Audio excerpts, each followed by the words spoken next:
It's you, yeah. किसी शहर में जीवन नाम का आदमी रहता था। वो बहुत सीधा साधा था। एक दिन जीवन ने बाजार में एक अमीर आदमी को घोड़े पर जाते देखा। सब लोग इसे झुक झुक कर सलाम कर रहे थे। वो दिल ही दिल में सोचने लगा कि काश मेरे पास भी एक घोड़ा होता तो मैं भी इसी शान से चलता और मुझे भी लोग इज्जत देते। इसने अपने करीब खड़े एक आदमी से पूछा, मियाँ जी, इस तरह का घोड़ा कितने में खरीदा जा सकता है? इस आदमी ने जवाब दिया, मियाँ 1000 रुपये का आता है इस तरह का घोड़ा। ओ 1000? मैं तो समझा था कि 2-4 रुपए का होगा। मेरे पास उतने पैसे नहीं हैं, बस 5 रुपए हैं। जीवन मायूस सा हो गया। जीवन के जवाब पर आदमी हंसने लगा और मजाक में बोला, देखो मियाँ, फिर ऐसा करो कि घोड़े का अंडा खरीद लो। इसमें से जो घोड़ा निकलेगा मुफ्त ही में पड़ेगा। तुम ऐसा करो कि अंडा ही खरीद लो।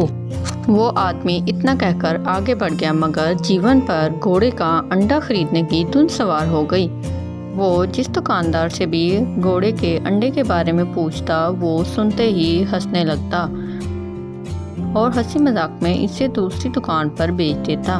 जब हर दुकानदार इसकी बात पर हंसने लगा तो वो थोड़ा हैरान हुआ। बिलाखिर इसने एक दुकानदार से पूछा, भैया, ये लोग मेरी बात सुनकर हंसने क्यों लगते हैं? मैं तो सिर्फ इनसे घोड़े का अंडा मांग रहा हूँ। ये तो ऐसे हंस रहे हैं जैसे मैंने कोई अनोखी चीज मांग ली हो। दुकानदार बहुत चालाक था। इसने जीवन से पैसे ठगने का मंसूबा बना लिया और बोला, देखो मियाँ, ये इनकी नहीं तुम्हारी गलती है। तुम इनसे ऐसी चीज मांग रहे हो जो इनके पास है ही नहीं। शर्मिंदगी से बचने के लिए वो तुम्हारा मजाक उड़ाते हैं। जीवन बेचारगी से बोला, भाई, तुम ही बताओ कि घोड़े का अंडा कहाँ मिलेगा? मैं जिससे भी घोड़े का अंडा मांगता हूँ वो आगे से हंसने लगता है। तुम ही बताओ, मुझे अंडा कहाँ मिलेगा? दुकानदार ने जवाब दिया, घोड़े का अंडा मेरे पास है, लेकिन मैं एक शर्त पर दूंगा। इसके बारे में ना किसी को बताना और ना ही ये अंडा किसी को दिखाना। इस शर्त पर मैं तुम्हें घोड़े का अंडा दे सकता हूँ। अंडे का सुनकर जीवन की आंखों में चमक आ गई। इसने फौरन दुकानदार को 5 रुपए दिए और बोला, अरे भाई, आप फिक्र ही ना करें। मैं किसी को भी नहीं बताऊंगा। किसी को कानो कान खबर भी नहीं होगी कि आपने मुझे घोड़े का अंडा दिया है। दुकानदार ने राजदारी से एक बड़ा सा तरबूज कागज में लपेटा और जीवन के हवाले कर दिया। जीवन ने इसे एहतियात से पकड़ा और घर की तरफ चल दिया। बारिश की वजह से रास्तों पर बहुत ज्यादा फिसलन थी। एक झाड़ी के पास कीचड़ में जीवन का पांव फिसला और वो धड़ाम से नीचे आ गिरा। साथ ही तरबूज भी जमीन पर गिरा और धमाके से फट गया। झाड़ी के पीछे एक गीदड़ छुपा बैठा था। अचानक धमाके के डर से वो भागा तो जीवन समझा कि यही घोड़े का बच्चा है जो अंडे से निकलकर भाग खड़ा हुआ है। ये सोचते ही वो गीदड़ के पीछे भागने लगा। अब गीदड़ आगे आगे था और वो पीछे पीछे, लेकिन गीदड़ इसके हाथ ना आया। थक हार के वो वापस आ गया और लोगों को अपनी बदकिस्मती का किस्सा सुनाया।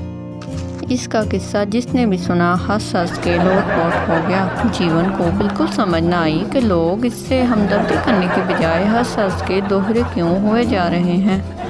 इत्तेफाक से जीवन का एक दोस्त वहाँ से गुजरा। इसने जीवन का मजाक उड़ाते लोगों को देखा तो इसने जीवन से सारा मामला पूछा।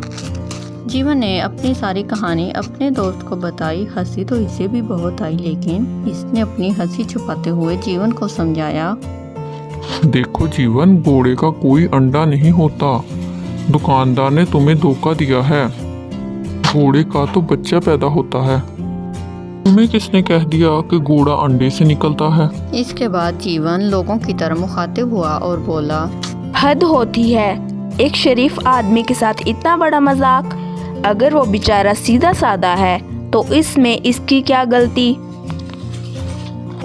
हंसी मजाक ज़रूर करें, लेकिन किसी की तौहीन और बेइज्जती तो ना करें। इसकी खरी खरी बातें सुनकर लोग शर्मिंदा से हो गए और आहिस्ता आहिस्ता वहाँ से खिसक गए। प्यारे बच्चों, हमें भी किसी के साथ ऐसा मजाक नहीं करना चाहिए कि उससे उसकी तौहीन और बेइज्जती हो। प्यारे बच्चों, अगर आपको मेरी वीडियो पसंद आती है तो उसे लाइक, शेयर एंड सब्सक्राइब करना मत भूलिएगा ताकि मेरी हर वीडियो आप तक पहुंच सके। Thank you so much.